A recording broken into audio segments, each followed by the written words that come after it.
countryside worsened.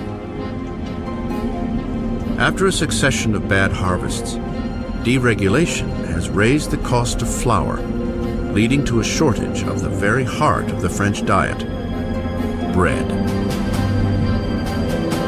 But the hardships naturally stop at the gates of Versailles. As the royals continue to live in extravagance, complaints are committed to paper. One charge is leveled directly at the royal court. Do you know why there are so many needy people? It is because your luxurious existence devours in one day the substance of 1,000 men. The man behind this charge? The same young man who just a few years earlier regaled the king and queen after their coronation, Maximilien Robespierre. In Robespierre, the people will soon gain a voice, calling for liberty, equality, for revolution. Versailles in the late 1700s is an oasis of extravagance, surrounded by a land in despair. And with an uncertain king at the helm, France is charting a course for disaster. After 19 years of marriage, Louis has sired 4 children. Yet as a king, he remains impotent. In an attempt to demonstrate leadership, Louis dabbles in financial reforms. But his misguided interfering burdens the poor with heavy taxes, while the nobility pay hardly at all. With the economy in ruins and the people restless, it seems as if even the heavens are angry, smiting France with the most bitterly cold winter in 90 years. If ever God intervened to make a situation worse, the summer of 1788 and the spring of 1789 is a moment when that happens. By the summer of 1788, you already have a burgeoning political crisis, and it's developing against a background of very serious food shortage. For the people of France in the 18th century, flour is the essence of life itself. Bread, the measure of existence. Most ordinary people in France ate at least 2 pounds a day of bread. Bread was all important. Its price was immediately felt by everyone. If the price doubled, you were in big trouble. Under Louis's financial mismanagement, the cost of flour skyrockets. Sparse food supplies are hoarded. And the cost of a loaf of bread soon equals a month's earnings. Hunger turns to rage. Riots break out across France. Homes are robbed. Bakeries are raided, and shopkeepers suspected of stockpiling bread are lynched on the spot.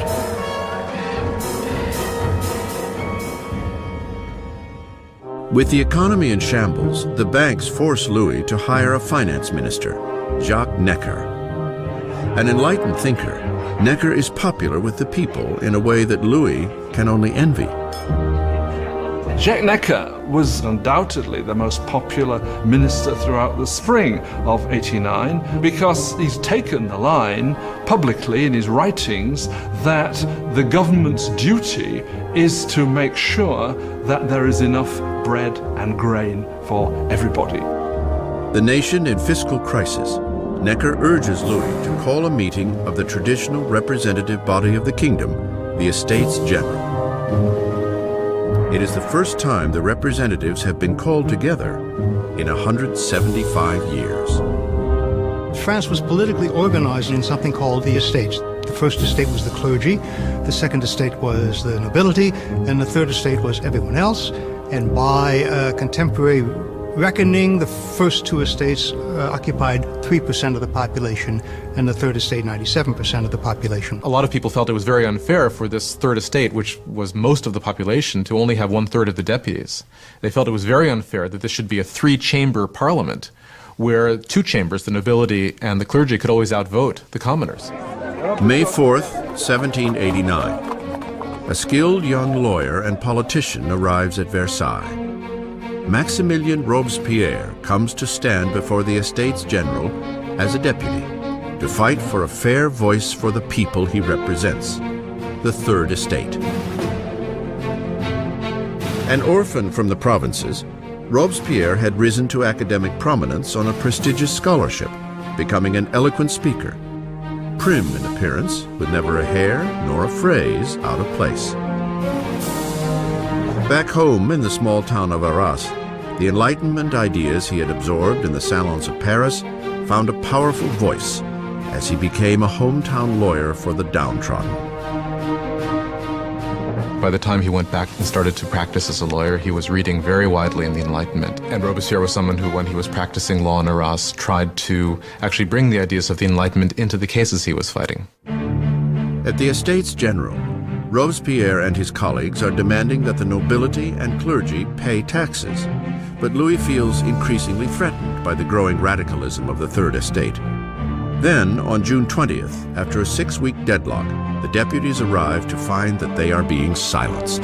On June 20th, when the deputies come to their meeting and find the doors locked, they suspect a plot.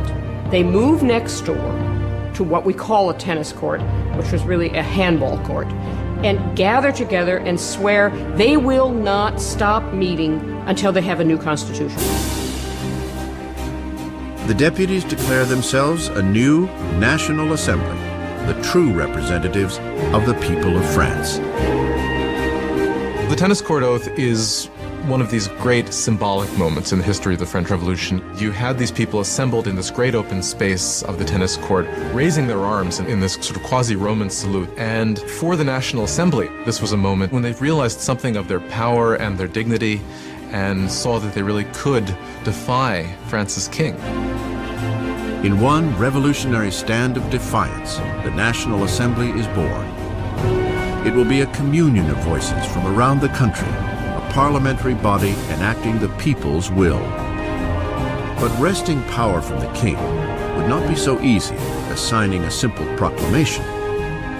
All of these early victories that take place at Versailles are largely paper victories, and they have no teeth to back them up. And the fear that happens, that takes over the deputies at Versailles as we approach mid-July, is that the king is gathering his forces to disperse them, to overthrow them. By early July, 30,000 of the king's troops are taking positions around Paris. To defend themselves, the people form a new National Guard. Rioters raid Paris's armories and make away with over 28,000 muskets. The only thing missing is gunpowder, and the people know just where to get it. In the center of Paris, there looms a massive stone dungeon, notorious as a symbol of feudal rule, the Bastille. The prison houses the city's stores of gunpowder and is legendary as a den of torture and unspeakable deaths.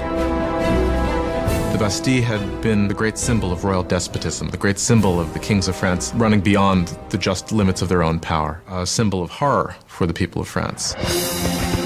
Amidst the rioting, there is a stunning outrage. Louis fires his finance minister, the people's beloved Jacques Necker, seen as too sympathetic to the masses. Hours after Necker is fired, word reaches Paris that their man on the inside has been ousted. There is nothing left but revolt. On July 14th, crowds band together identifying themselves with a small cockade, red and blue for the colors of Paris, separated by white, the color of the House of Bourbon. The tricolore is born. From the feverish crowd, a voice cries out, "To the Bastille!" Attacking the Bastille means that the people of Paris are saying, you cannot get rid of the new National Assembly. The people are acting, they're arming themselves, and they're basically saying, we take the side of the revolution. At the sight of the approaching mob, the governor of the Bastille, Bernard de Launay, attempts to lock down the prison. He mounts a hopeless defense, and the marauders storm the fortress and tear into the guards with knives and pikes. Finally, de Launay surrenders, but the enraged mob engulfs him, dragging him through the streets. The jeering horde kicks and stabs at him until he shouts, "Let me die." The crowd eagerly obliges. He is stabbed and shot, and a revolutionary tradition is born. His severed head is paraded on a pike. The deputies in the National Assembly do not immediately condemn this act of violence. In fact, they accept it. And it was this acceptance of popular violence that, in some people's view, created a pattern that was to have catastrophic consequences for the unfolding of the revolution. With the smoke still clearing over the Bastille, Louis XVI returns from a hunting trip. In his diary under the date July 14th, 1789, he writes, "Nothing," a reference to his unsuccessful hunt. An aide interrupts and breaks the news of the riots and the fall of the Bastille. Louis XVI asks, "Is it a revolt?" "No, sire," he replies. "It is a revolution."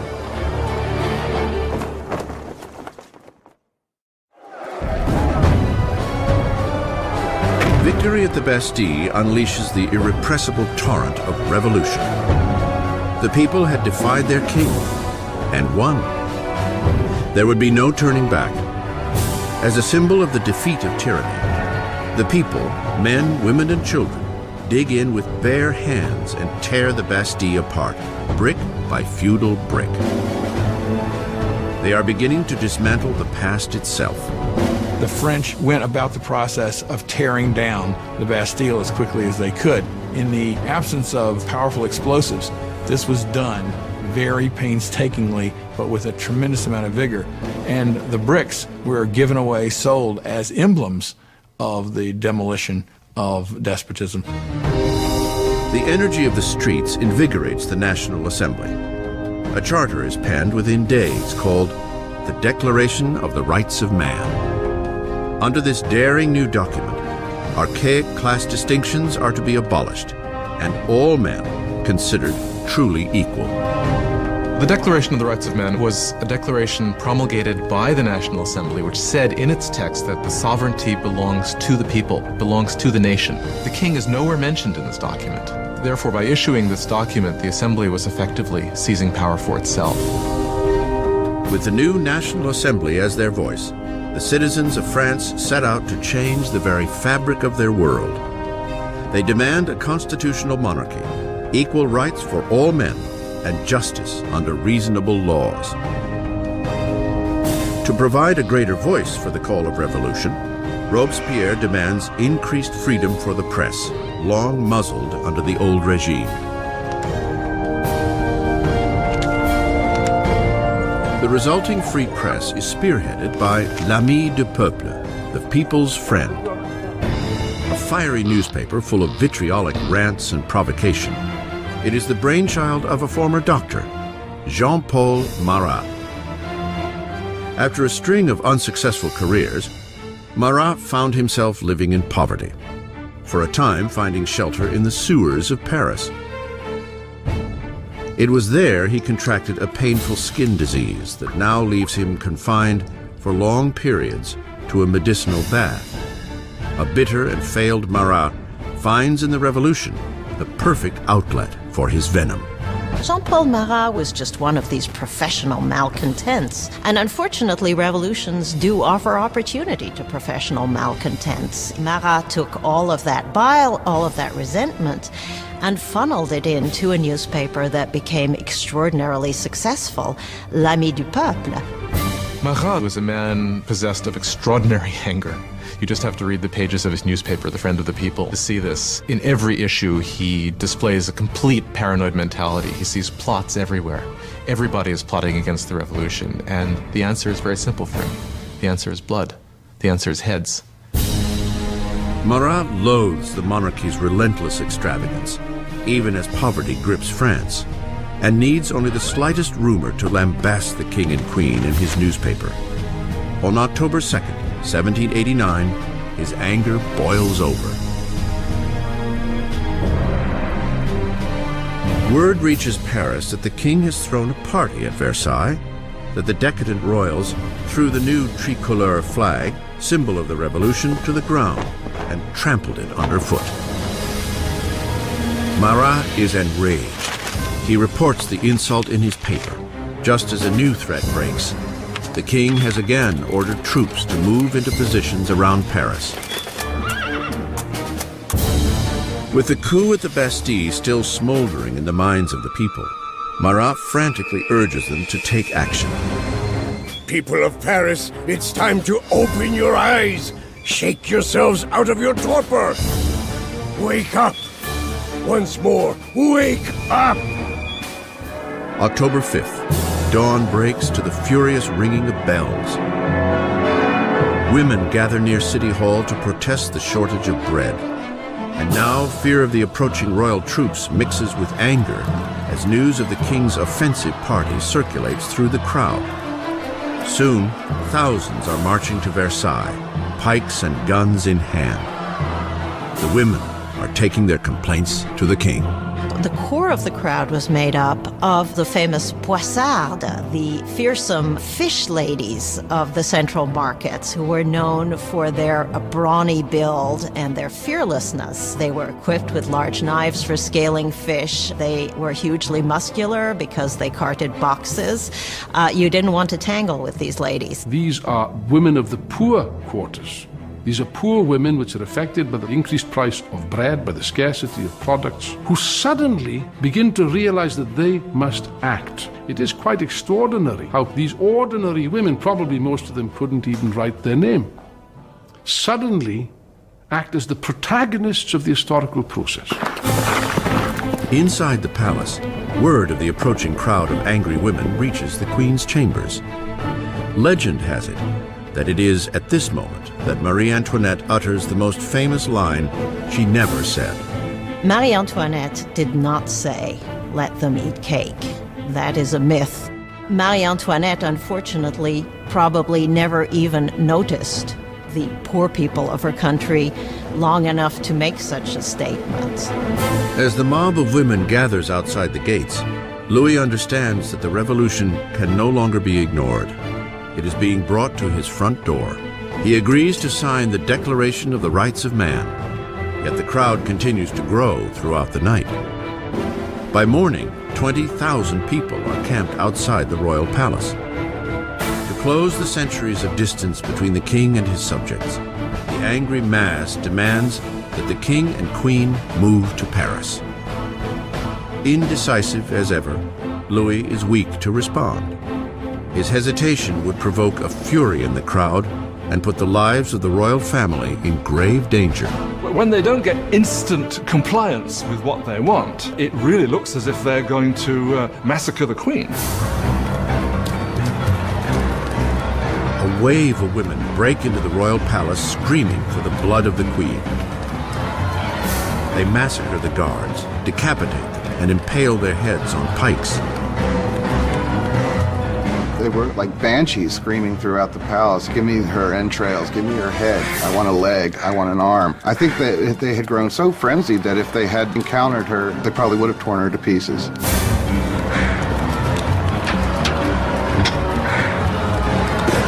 Terrified for her life, Marie escapes to Louis's apartments only moments before the women break into her chambers and tear her bed to shreds. The king and queen are now at the mercy of the mob, and what the mob wants is a little attention from their king.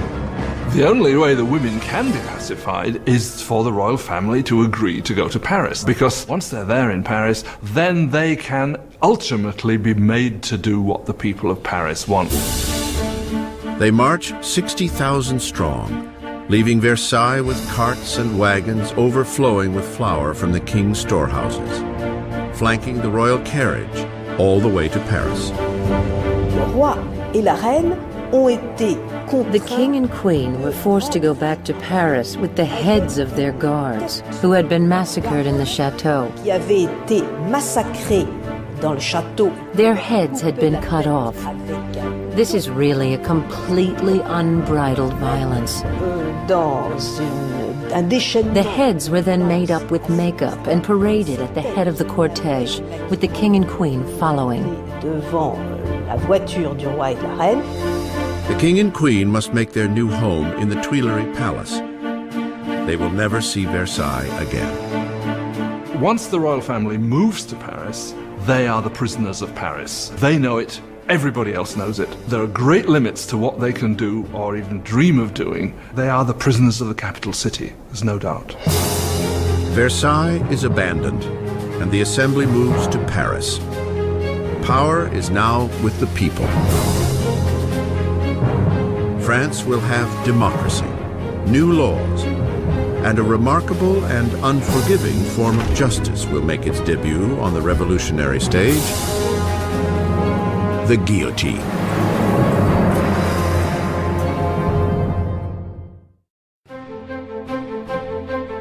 May 1791. Nearly 2 years have passed since the royal family and the National Assembly have moved to Paris.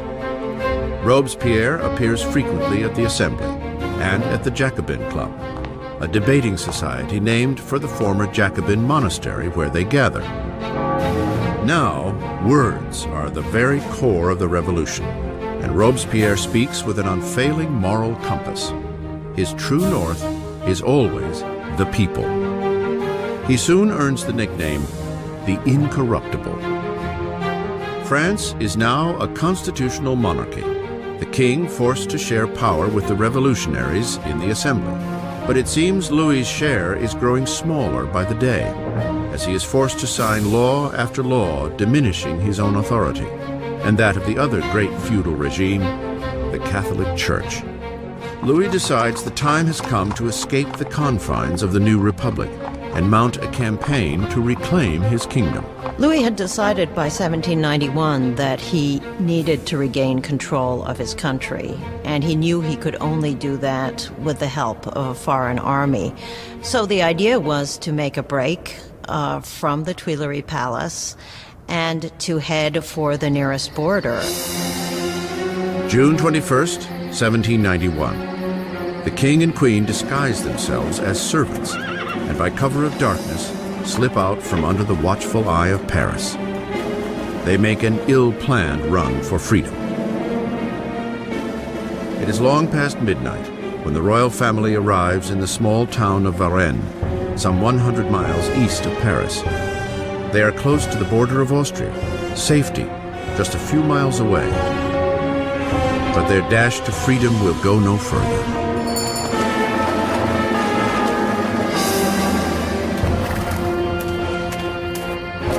Rumors of the royals' journey have preceded them to Varennes. A town official stops the carriage, demanding their passports.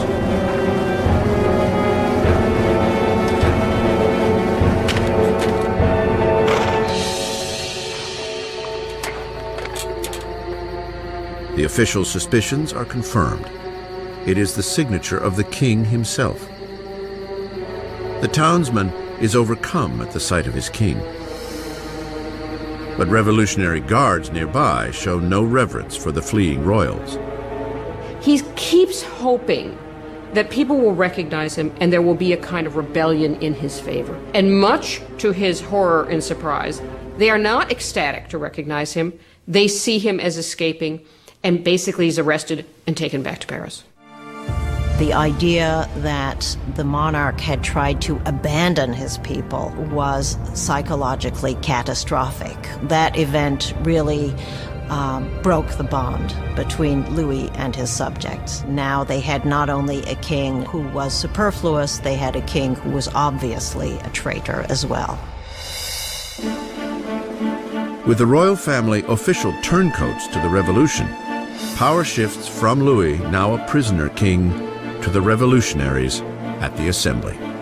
At the very heart of the young revolutionary government is Robespierre. He shines at the podium, calling for liberty, equality, and fraternity. He demands universal suffrage and an end to slavery in the French West Indies. And most passionately, he rails against the death penalty, because in the new age of enlightenment, Robespierre wants to discard all remnants of the medieval past. Europe had inherited a macabre repertoire of execution techniques from the Dark Ages. Unremittingly cruel deaths by drawing and quartering, hanging, drowning, and burning at the stake. Well, under the old regime, there was a whole panoply of very gruesome punishments, and decapitation was punishment reserved for the nobility. And one of the things that the revolution wanted from the start was to have everybody equal in death. They wanted symbolically to have the same punishment available for anyone. Despite Robespierre's opposition, a new killing machine takes center stage in Paris. Physician-inventor Joseph Ignace Guillotin devises a ruthless beheading machine, turning old-fashioned decapitation into a humanitarian experience. Dr. Guillotin describes his new device to the Assembly. The mechanism falls like thunder. The head flies off, blood spurts. The man is no more. Always a supporter of bloodshed, the journalist Marat prints an enthusiastic rant in his paper, announcing the device's new name, guillotine. It will soon earn a nickname, the National Razor. The French revolutionaries believe in humane values. They believe that unnecessary suffering should not be caused. And what they like about the guillotine is that it is quick, it's efficient, and as far as we can tell, although no one has returned to tell the tale, it's painless. The guillotine will silence the revolution's internal enemies, anyone suspected of plotting to return Louis to the throne. But it's the enemies surrounding France that most preoccupy the Assembly. There is a fear that members of the extended royal family who fled to Austria will launch an armed counter-revolution. The Assembly calls for a preemptive attack, a declaration of war on Austria. But Robespierre argues against it. Robespierre is one of the lonely voices who is opposing war because he thinks the enemy will win. Robespierre is afraid that the country isn't ready, hasn't got an army that would be able to defeat the enemy. The enemy might therefore come in and destroy the revolution. Robespierre loses the debate. In April 1792, the Assembly declares war on Austria against a country ruled by Marie Antoinette's own family. A nationalist fervor grows. If Austria defeats the revolutionary army, Louis will undoubtedly reclaim his throne. And Marie is suspected of aiding the enemy by corresponding with her relatives in Austria and giving away French troop movements with the stroke of her pen. All the while, the king and queen feign adherence to the revolution. Louis and Marie Antoinette are playing a double game. They are seeming to go along with the revolution many times at the same time as they are conspiring against it. They are trying to survive. If you want to be generous, they're survivors. But if you want to be, look at it from the revolutionary point of view, is they're liars. With the French army already suffering huge losses on the border, word reaches Paris that Austria's ally, Prussia, has joined the invasion. The enemy troops are mobilized under the command of the Duke of Brunswick, a Prussian general. Tension pervades the streets of Paris. And then, the newspapers print a letter from the Duke of Brunswick, a manifesto threatening the destruction of Paris if any harm comes to their royal majesties, the King and Queen. The misguided threat wildly backfires. August 10th, 1792. 27,000 armed citizens, fueled by indignant rage, head to the Tuileries Palace and fall upon the king's guards in a savage attack. the end of the day, over 800 from both sides are dead. The king flees to safety in the assembly, but the monarchy is no more. Louis is officially stripped of his title. The French Republic is born. The blade of the guillotine is christened with the blood of Louis's remaining guards.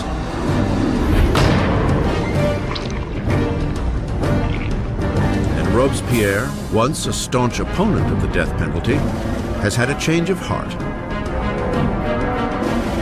The birth of the new republic can only begin with the death of a king. Dr. Guillotin's chilling new device hangs over Paris like a warning. The penalty for defying revolutionary law and order. Freshly christened with the blood of the king's guards, it will soon put an end to the king himself. By August 1792, with the king deposed and the royal family secluded in the Temple prison, Robespierre and his Jacobins are locked in a battle with the moderates of the Assembly, the Girondins, for control of the national government. And on the streets of Paris, a new political movement takes hold. As a symbol of their rejection of aristocratic tradition, ordinary citizens refuse to wear the knee breeches or culotte of the aristocrats. They call themselves the sans-culottes, those without knee pants. The sans-culottes considered themselves the true people of France. They were not the poorest of the poor. They tended to be fairly well-off artisans, shopkeepers, people like that. But they were people who at least claimed to work with their hands. Not wearing the breeches, not wearing the culotte for the sans-culotte was simply symbolism of being not an aristocrat, being an ordinary man of the people. The sans-culottes seize control of Paris's city government, while the Jacobins and Girondins steer the rest of the country from the National Assembly, now called the Convention. The Convention struggles with the command of the beleaguered French army, which is swiftly losing ground to Austria and Prussia. While fighting back incursions at the border, the revolutionary government cracks down on enemies within, royalist traitors who might deliver Paris into the hands of the invaders. More than 1,000 people are arrested and herded into prison. Priests, journalists, ordinary men and women. Robespierre concentrates on the internal crisis. But his friend, the Minister of Justice, Georges Danton, motivates men young and old to join the war on the frontier. He is gregarious and loud, everything that Robespierre is not. Soon, Danton's name is heard throughout Paris.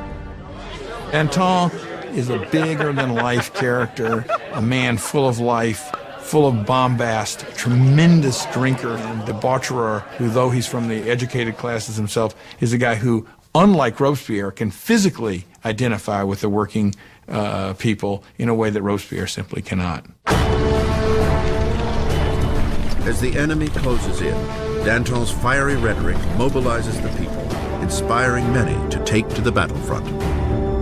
At one of the moments of greatest peril for the revolution, the Austrian and Prussian armies are invading. He gets up in front of the people of Paris and shouts, "De l'audace, encore de l'audace, toujours de l'audace, et la patrie est sauvée." Boldness, more boldness, forever boldness, and the fatherland is saved. He's really one of the people who manages to rally the country against the invader. It's an extraordinary moment. With so many able-bodied men leaving for the front, Paris is left defenseless, its jails bursting with political prisoners. An unsettling fear floods the city. The growing mass of prisoners may be impossible to contain. Marat puts out a bloodthirsty call for revolutionary citizens to descend upon the prisons and slaughter all inside. The foreign armies were advancing on Paris. Had they linked up in Paris with these bitter enemies of the revolutions in the prisons, of course, then the results would have been fairly horrific from the standpoint of the people. In the first week of September, disastrous news arrives from the front. Prussia has taken Verdun, a town on the road to Paris. The enemy is now just miles away. The fear gripping Paris explodes. the sans-culottes break into the prisons and unleash a furious assault on the city's inmates. They will leave no traitor alive.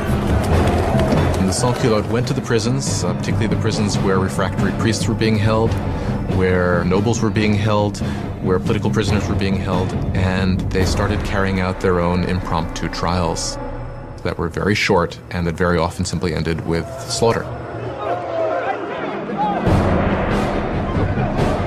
Women are raped and brutalized, priests disemboweled, aristocrats hacked to pieces. In a primeval slaughter, more than 1,600 are left dead in a matter of days. When word of the September massacres spreads throughout Europe, enemies of the revolution are sickened.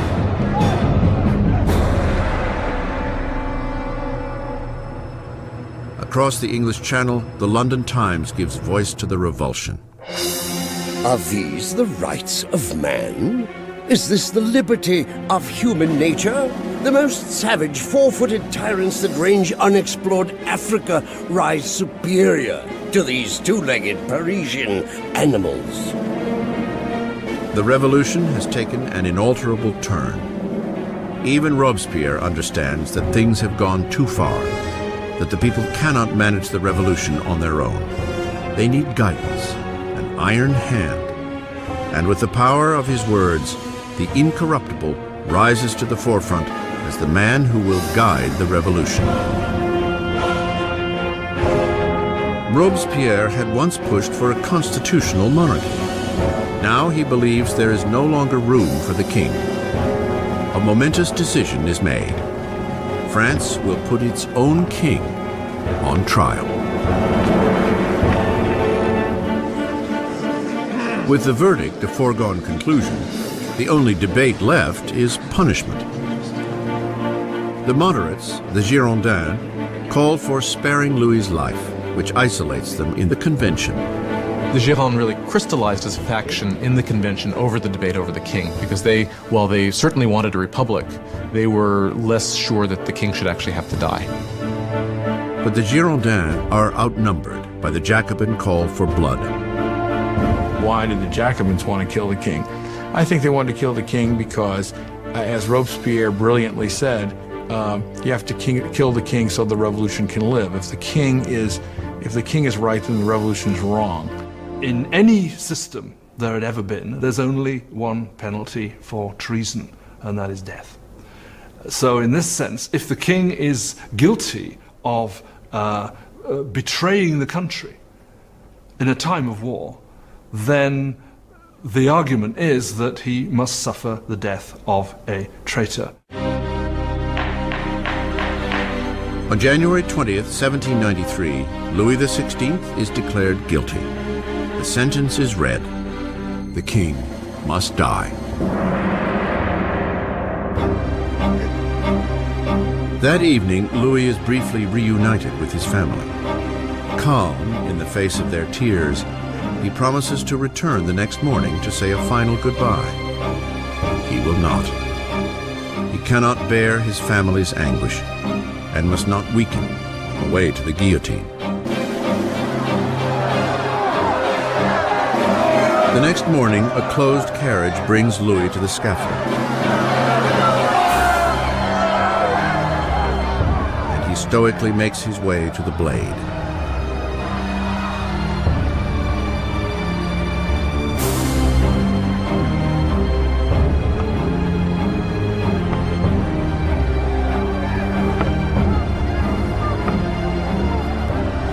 He attempts to give a speech.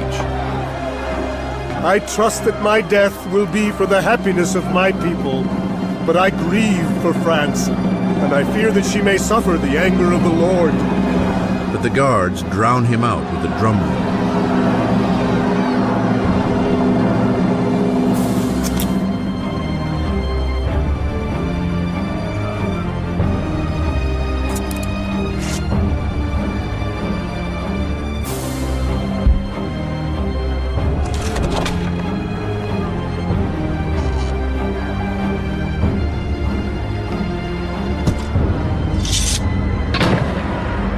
At 10:22 a.m., the man who once was king is no more. In the temple prison, Marie hears the cannons fire, heralding the death of her husband. She collapses in despair. The king's blood is spilt. The revolutionaries victorious. But the enemies of the revolution will soon claim a victory of their own. Their target? The man who is calling for so many heads to roll, Jean-Paul Marat.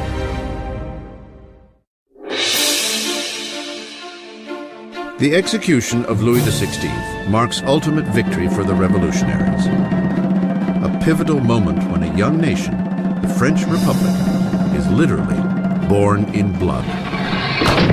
By the end of 1792, the radical Jacobins, believing the young revolution is in danger of being sabotaged by traitors, are steering the revolution with more and more violent means. But the Girondins, representing the people of the French countryside, want to slow the ascending violence for fear it will lead to civil war.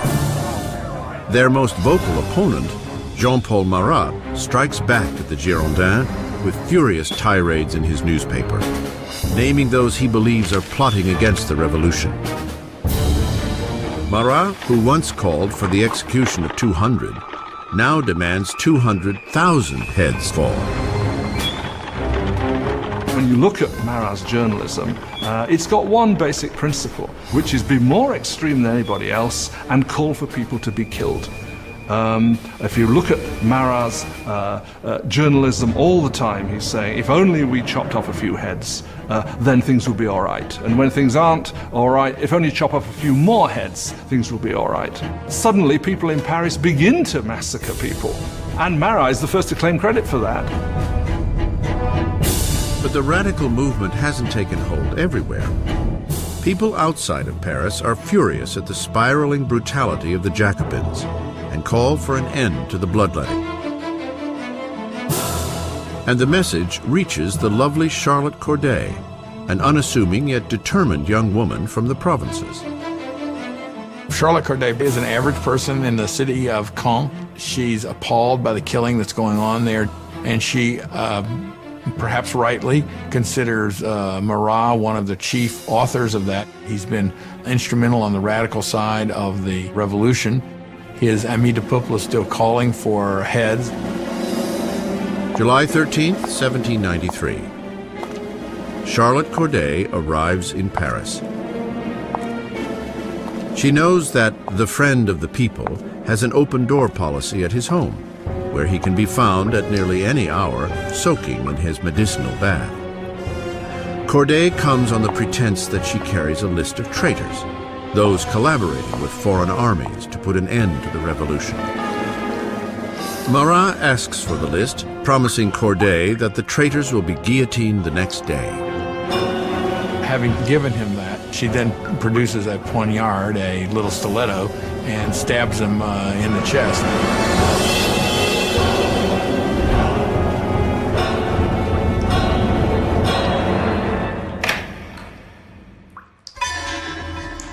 The so-called friend of the people dies instantly.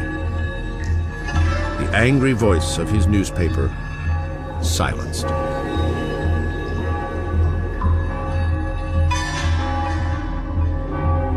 When the revolution turns bloodthirsty, it's very easy to say it was his fault. And that, of course, is what those who hated him or feared him did say, and that's one of the reasons why Charlotte Corday actually murders him in 1793, because he regards him as responsible for many of the bloody atrocities that have actually occurred. Corday makes no attempt to escape.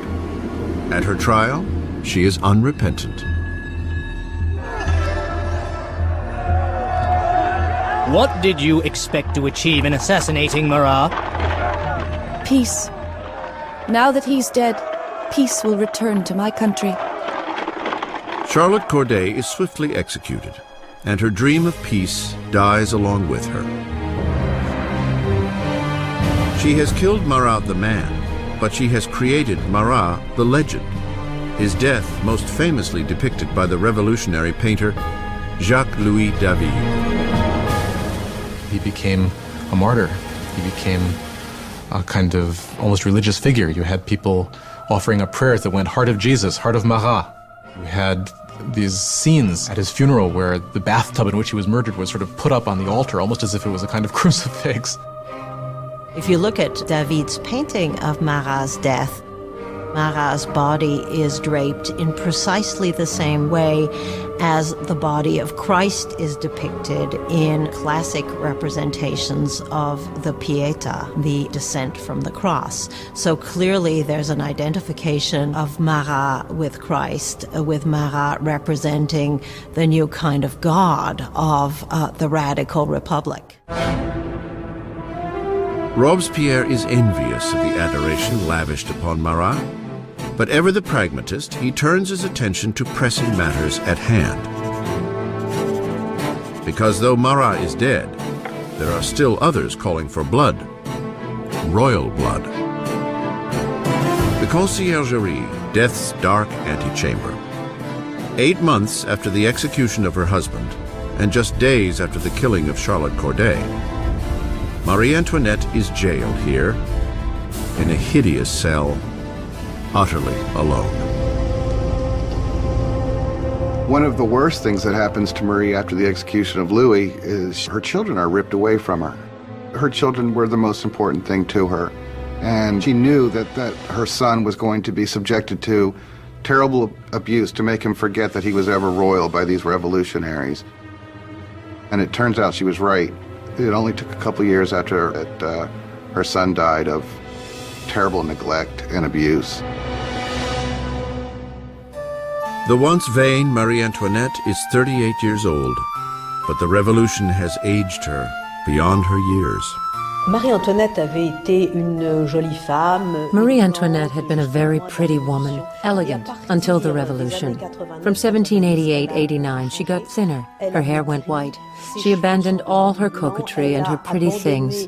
She became emaciated. When she arrived for her trial, she was unrecognizable.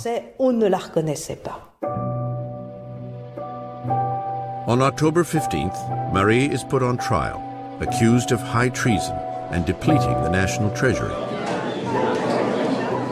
The little evidence offered is salacious and vengeful rumor. A final charge is added to the list. She is accused of incest with her son. At this, Marie stands to defend herself. I appeal to the conscience and feelings of every mother present to declare if there be one amongst you who does not shudder at the idea of such horrors. And at that moment there was a change in the mood, because all the women felt they were implicated, and they realized they had gone too far with these accusations. In a moment of public sympathy, Marie hopes she will be deported to Austria.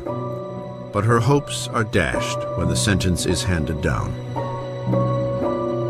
She is to meet the same fate as her husband. Marie Antoinette was, in a sense, doomed from the start. She was the symbol of this Austrian alliance that had proved disastrous for France.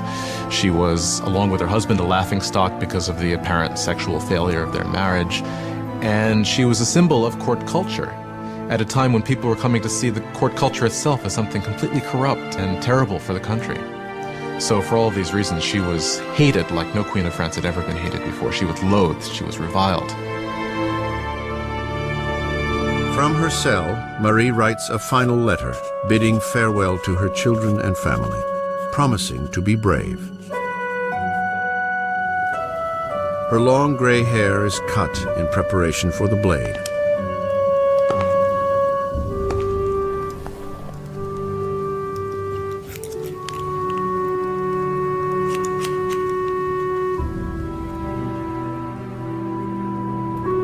Her hands are tightly bound.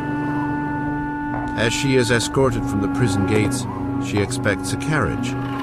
Instead, there awaits a common criminal's cart. She hopes when she's taken off to execution that she's going to get the same treatment that the king got, meaning she would be in an enclosed carriage so that the crowd couldn't get her, but they just put her in an open wagon where people would shout all sorts of things, horrible threats at her. A shadow of the sovereign she once was, Marie Antoinette maintains a queenly dignity as she is paraded through the streets of Paris.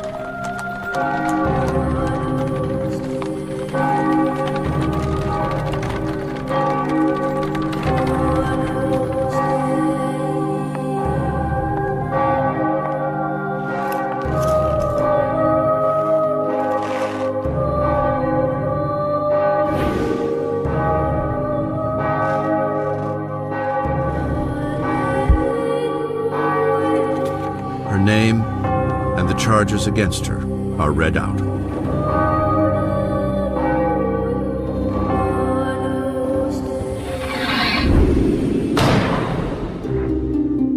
The last Queen of France is dead. Several days later, following countless more executions, a member of the National Convention notes the pointless waste of life as one after another of his colleagues are lost to the guillotine. The revolution is like Saturn, devouring its own children, he says. Danton sniffs. Revolutions, my friend, cannot be made with rose water.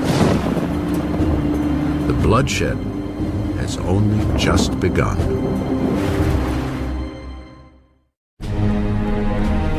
September 1793. 4 years into the revolution, and France is being torn apart. There is violent insurrection in the provinces, and huge losses in the faltering war against Europe. In one blistering defeat, the British Navy takes the port city of Toulon. Europe is eating away at France's borders.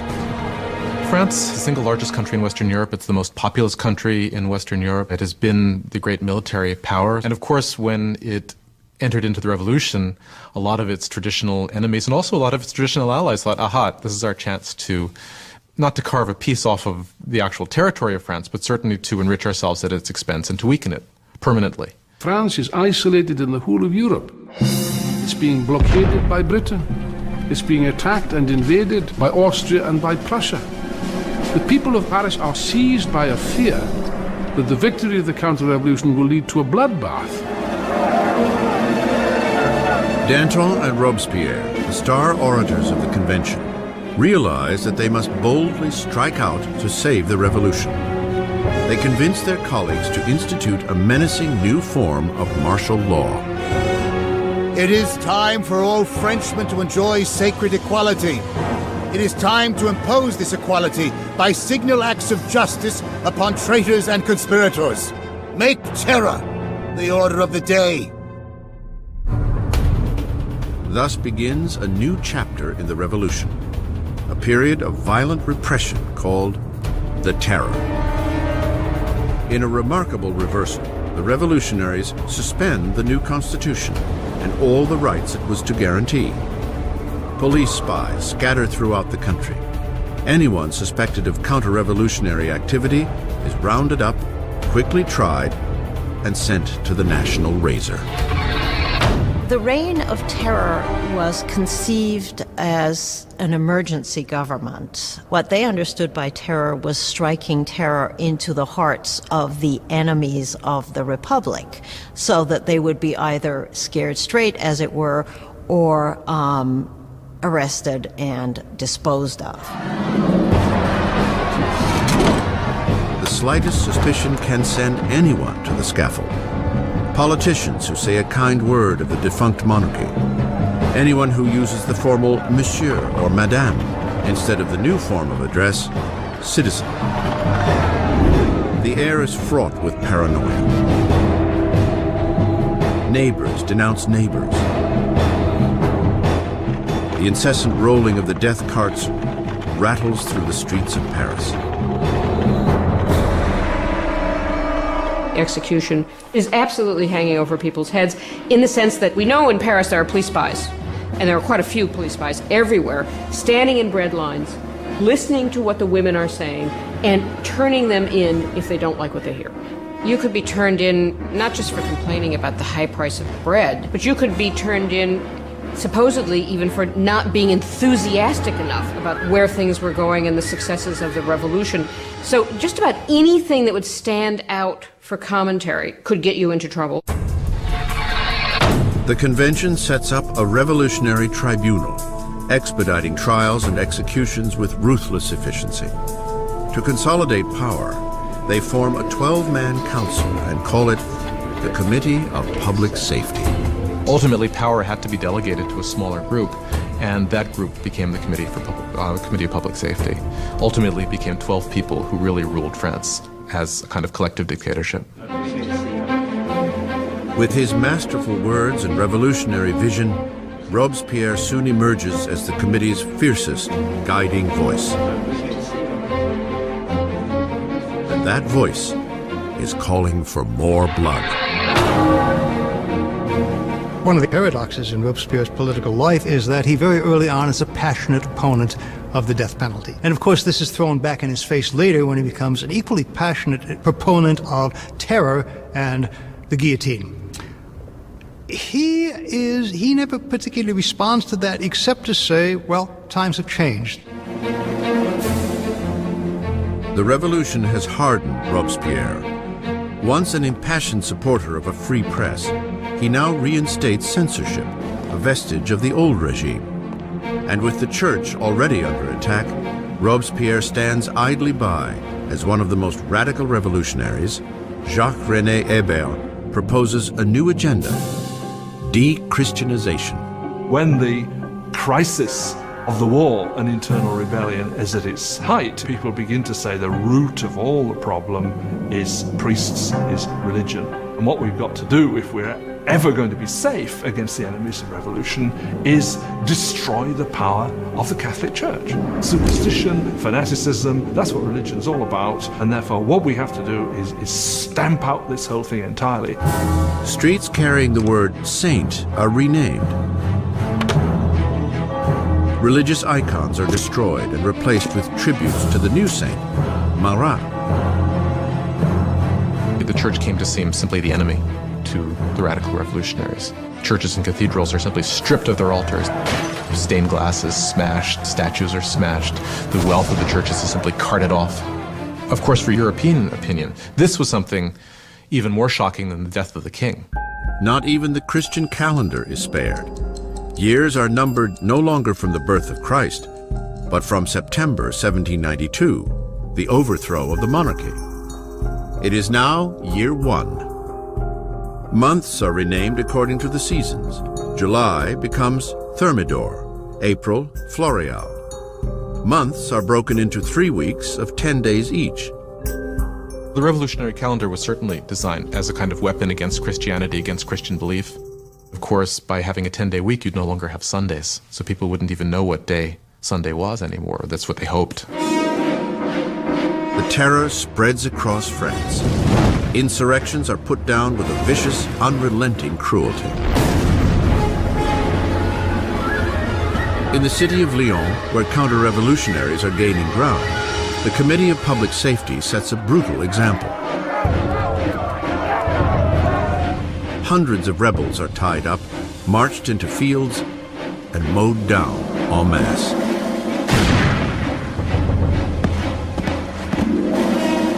A region called the Vendée, in the west of France, has also become a counter-revolutionary stronghold.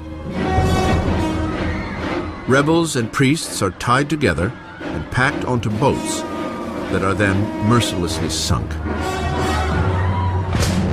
Up to 100,000 people are killed in the Vendée alone. In Paris, the blade falls at an ever more frantic pace.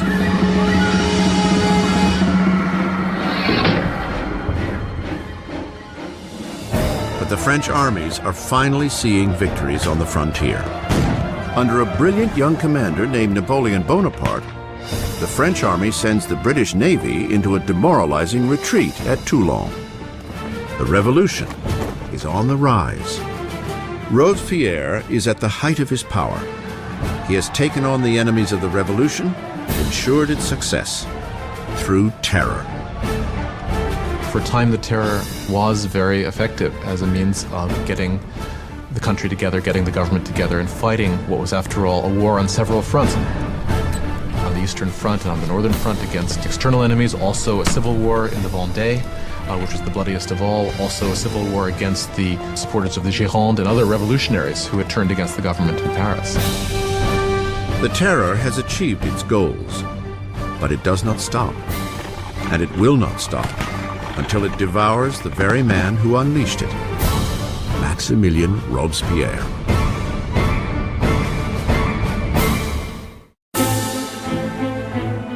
With the blood of the Terror, Maximilien Robespierre has rescued the revolution. An invigorated army is repelling attacks at the border, and internal dissent has been all but crushed. At the height of his success, Robespierre dreams up a loftier goal yet: to use more terror to mold a new kind of society, a republic of virtue. By virtue, he means civic virtue. It's an active principle for Robespierre. For example, you cannot be a virtuous citizen by simply obeying the laws and keeping your head down. You must actively be involved in the work of the state, and that includes for Robespierre destroying the enemies of the state. On February 5th, 1794, Robespierre gives a speech outlining his philosophy. Terror without virtue is disastrous. But virtue without terror is powerless. He associates terror with virtue. Terror at that moment becomes in his thinking an instrument by which you create virtue. But others disagree. For Danton, the revolution is heading down the wrong path. He and his followers, the Dantonists, believe it is time to bring the Terror to a halt. It has served its purpose and is in danger of feeding the revolutionaries into their own fire. By the spring of 1794, things are beginning to go better. The food situation is no longer so bad, and the war effort is going better, and Danton is basically saying we need to get a new footing for the government. We need to move to a kind of normalization. Robespierre believes it's too soon.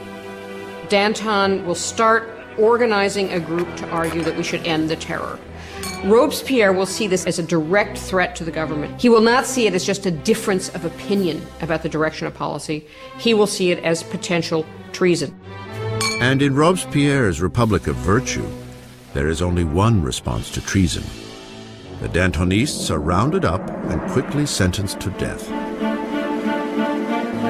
Robespierre has sent thousands to the scaffold, but is uneasy with the blood of execution. He will not attend the beheadings of his former friends and allies. As he steps up to the blade, Danton shouts, "My only regret is that I'm going before that rat, Robespierre."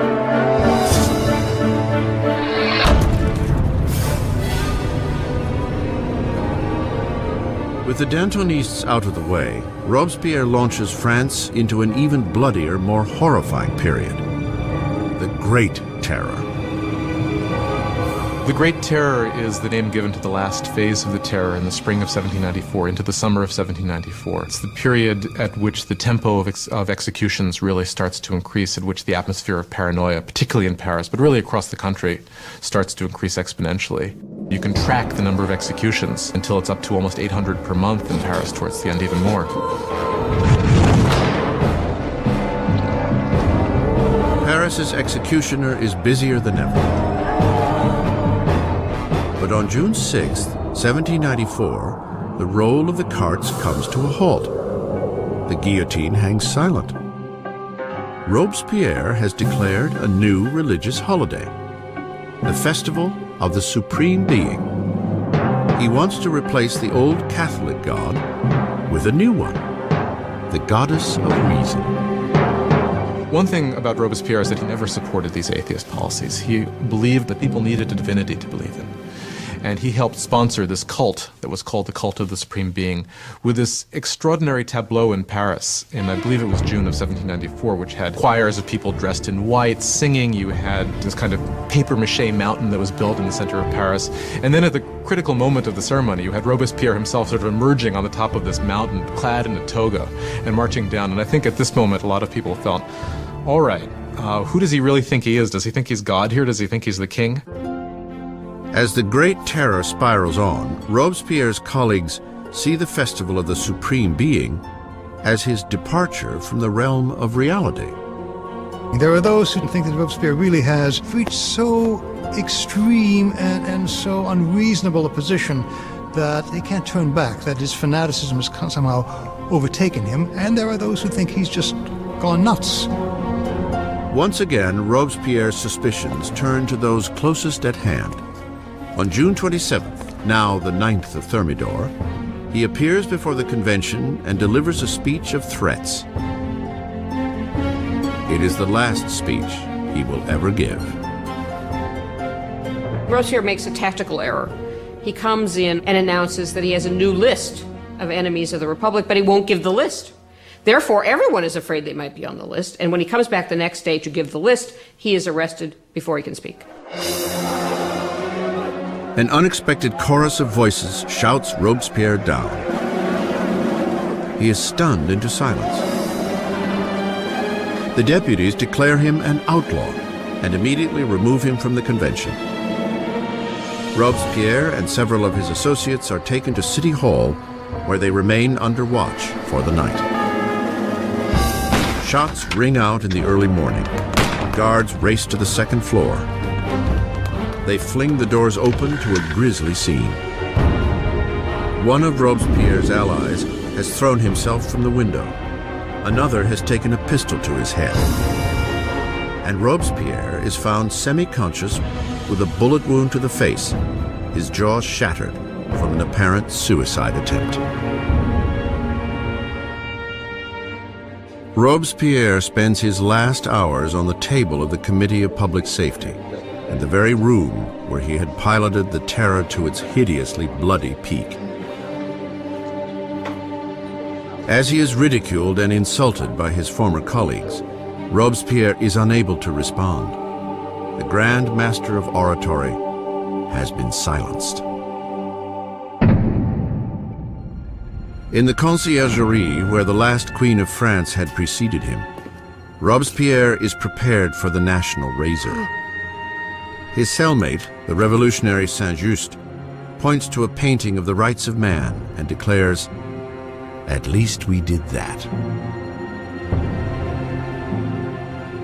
Robespierre had spearheaded a revolution and changed the face of France. He had reordered society and engineered a bloody and tyrannical system to ensure its success. But he was destined to be one of its final victims.